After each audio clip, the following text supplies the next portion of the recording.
Everyone knows that the Roman Empire fell because of Edward Gibbon's epic work from the 18th century, The Decline and Fall of the Roman Empire. That phraseology, decline and fall, is often used in all sorts of situations, whether about political leaders, countries, and it's something we know. The Roman Empire was huge, it seemed very sophisticated, it lasted a long time, but it did fall. It isn't here anymore. So this book was very much about that theme. It's one of the great questions of ancient history, and my specialization in the past has always tended to be on the earlier periods of Roman history, the Republic, the early Empire.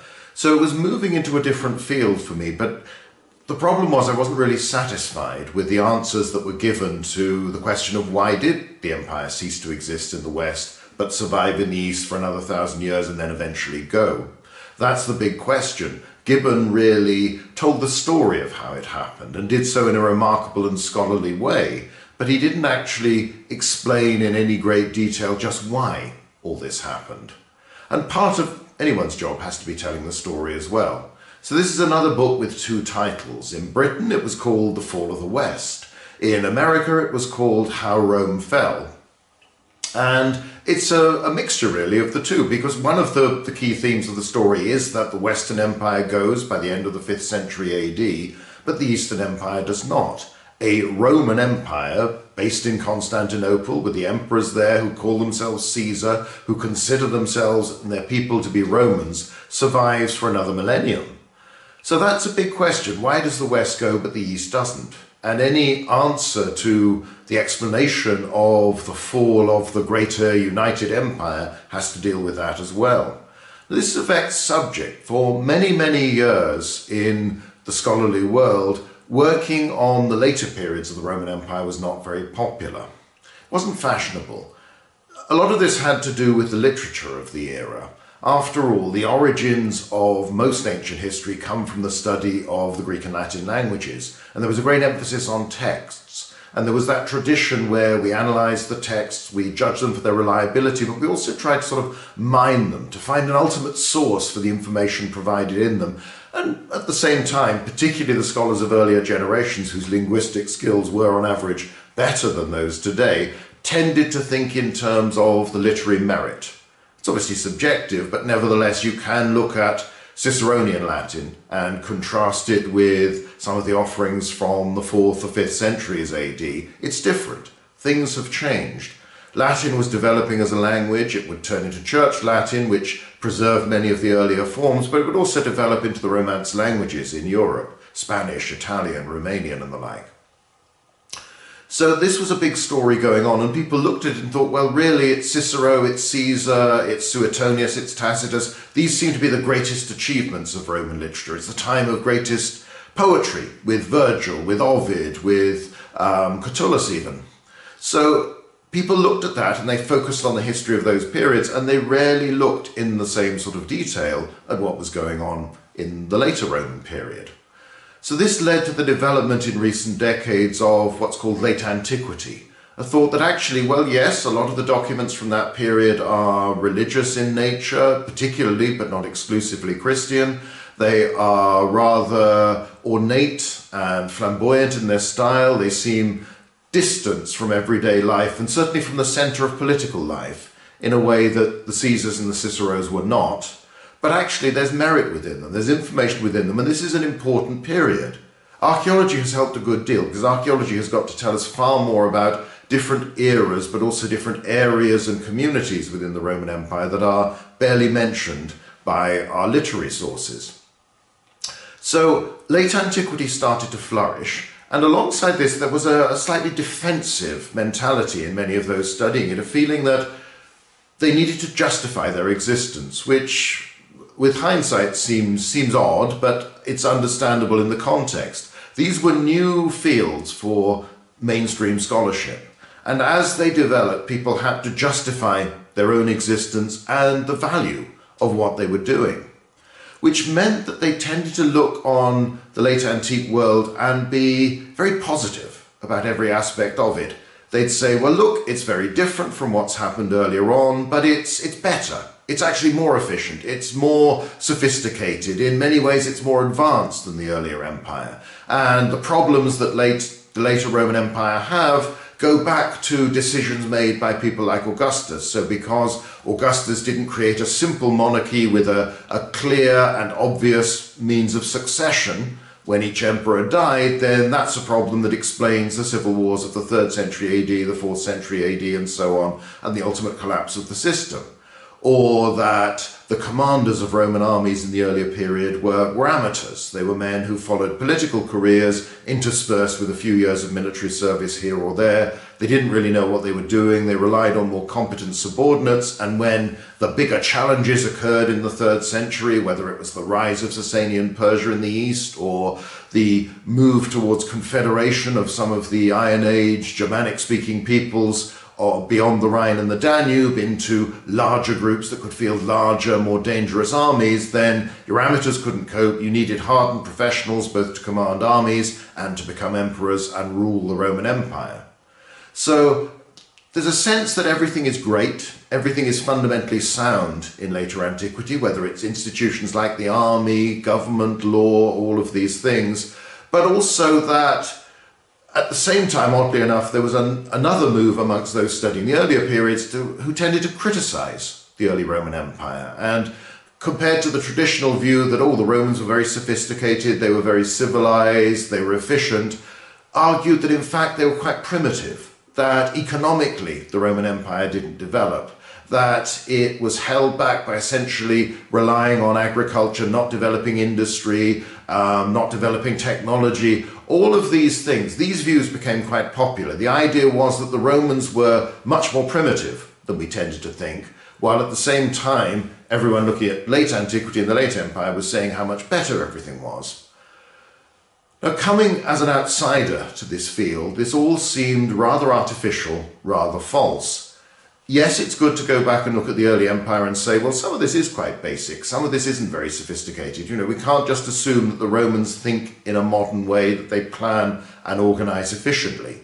But that can go too far, because clearly they did manage to achieve lots of things. They did move armies around the empire with great effectiveness. They also administered that empire, and particularly institutions like the army, extremely well. So you have problems. If you emphasize the primitive nature of the Roman Empire, you have to keep qualifying that and saying, well, actually, there's a lot that's going on that is rather sophisticated. The bureaucracy behind the Roman army seems to have functioned and functioned extraordinarily well. You could, for instance, keep track of the careers of all the centurions, several thousand of them, in the army and where they were stationed. You could keep track of the auxiliary soldiers serving in the army and who got an honourable discharge and became a Roman citizen, because you'd always kept records of the Roman citizen body, of their property, of their voting tribe, all of these things. It's extending a tradition of record keeping, most of which in physical terms has not survived, but we can see where it was. We can often see the shadow of efficiency within the Roman Empire, of organisation, rather than the actual details of how it happened. So that's one thing. The early empire probably wasn't quite as primitive as it's been fashionable to portray it in recent years. And then when you come to the later empire, you have to be a little bit narrow-minded if you start to just blame all its problems on decisions made earlier and keep on asserting that, well, it's fundamentally sound. One thing that scholars don't tend to study too much is the impact of civil wars from the 3rd century onwards. It is striking that from the end of the Severan dynasty, there were only 3 decades without a civil war until the collapse of the last Western emperor in 476 AD. So everybody who reached adulthood lived through a civil war. It might be distant, it might primarily be fought in a different part of the Roman Empire, but nevertheless it's there. For people in public life and in politics, this was dangerous, this was uncertain. And yet, it doesn't seem to register. It's almost taken as a sort of unusually robust selection process for your leaders, for your emperors, rather than the very nervous system where no one is encouraged to stand out too much because they're quickly seen as a threat, where emperors cannot trust anyone, where commanders know they are not fully trusted by their emperors and that if they make a wrong move, they could come under suspicion. And unlike the earlier empire, where the hostility of the emperor tended to fall overwhelmingly on the adult men of a family, by later antiquity it's fairly routine to imprison or kill almost the entire family. So decisions have terrible consequences for your nearest and dearest. This is not a system that encourages initiative and skill. It encourages nervousness, suspicion of your superiors, of your subordinates, of your equals, of everybody. And that's borne out when you look at the detail you get in Ammianus and the like of the 4th century of how the army and how the state operates on campaign and in conflict. The Roman Empire is still large, it's still rich, it's still very sophisticated, but it's not very good at using those resources efficiently. So you can look at examples like the arrival of the Goths in 376. Modern estimates suggest that this is a comparatively small force of migrants with maybe a military capacity of about 20,000 or so warriors. And some of those probably aren't the pick, but they're people who can fight if necessary. And lots of older people, younger people, wives, families, all of this thing. The Roman state sees these as an opportunity to bring into the empire to recruit. It then mistreats them, they rebel, and in the campaign that follows, that lasts 6 years, there are 4 major battles and the Romans lose 3 of them. And yet the Goths cannot take on the entire Roman Empire, even the eastern half of it, but for part of this time, resources from the west are coming in as well. They're just not efficiently used. And that's the whole pattern. The theme of this book is very much the internal rotting of the Roman Empire, the collapse of trust, the collapse of faith, the collapse of efficiency in a system as civil war follows civil war, where it is this constant, very real threat. And most Roman emperors die violently, and they die at the hands of other Romans. And when you look at the external threats, Sasanian Persia is a formidable opponent. It's led by a dynasty that's fought its way to power through civil war in the old Parthian Empire and has replaced the Parthian Assassid dynasty. And they're very efficient for a generation or so, but it isn't constant.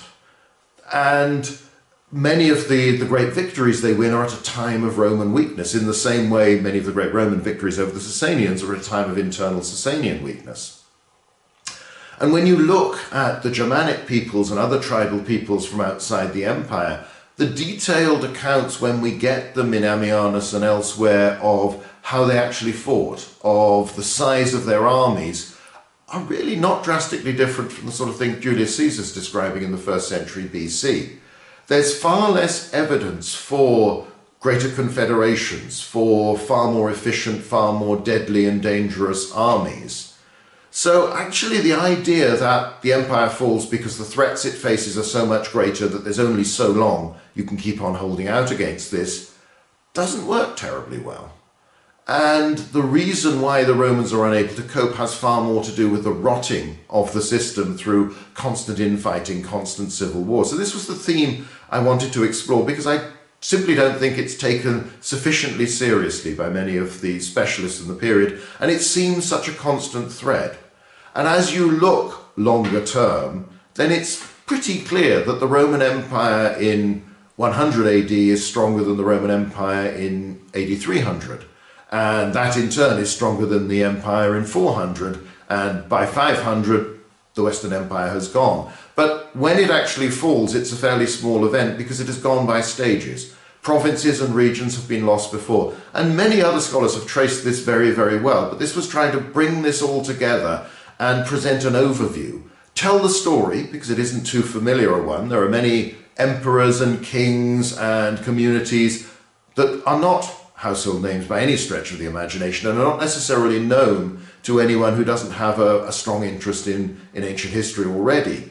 So this was a different sort of book, a longer term narrative, trying to explain what happened, trying to then put this into context and say, well, what can we actually learn from this? So it's me venturing out of my comfortable, safe, familiar turf, and I know not everyone who works on late antiquity will agree with me, but I hope these arguments are a serious challenge to some of the consensus that has existed for a while. And apart from that, I still see this as the most likely explanation for why the empire collapses. There's bad luck, there's bad decisions. You should never rule out the role of individuals in any great events, but there is an underlying trend towards internal chaos, confusion, and inefficiency within the system, which means that while the empire remains big, eventually it's incapable of exerting its strength, consistently and well and effectively. So in the end, the Romans collapse because they simply don't have the capacity to keep going. The Eastern Empire survives because their civil war is less common, and it's a more manageable size for that system. There are also, as people have pointed out many times, geographical factors in its favour. It's a little easier to defend. And although the Sasanian Persians are a big threat, nevertheless, they are someone you can talk to. They're a united, coherent empire. If you negotiate a peace with them, it's likely to last. It's much harder to negotiate a peace with dozens of different tribal rulers, kings and petty kings and their rivals, and different tribal groupings who won't necessarily do what everybody agrees in the first place. So there are reasons for that, but again, you have to look at the empire that survives. It is still very strong, and even in the Middle Ages, it's still a big medieval kingdom, though really by the end of the 7th century AD, that's all it is. It is sophisticated, it is strong, but it is nothing like the world superpower that the Roman Empire had been for so many years.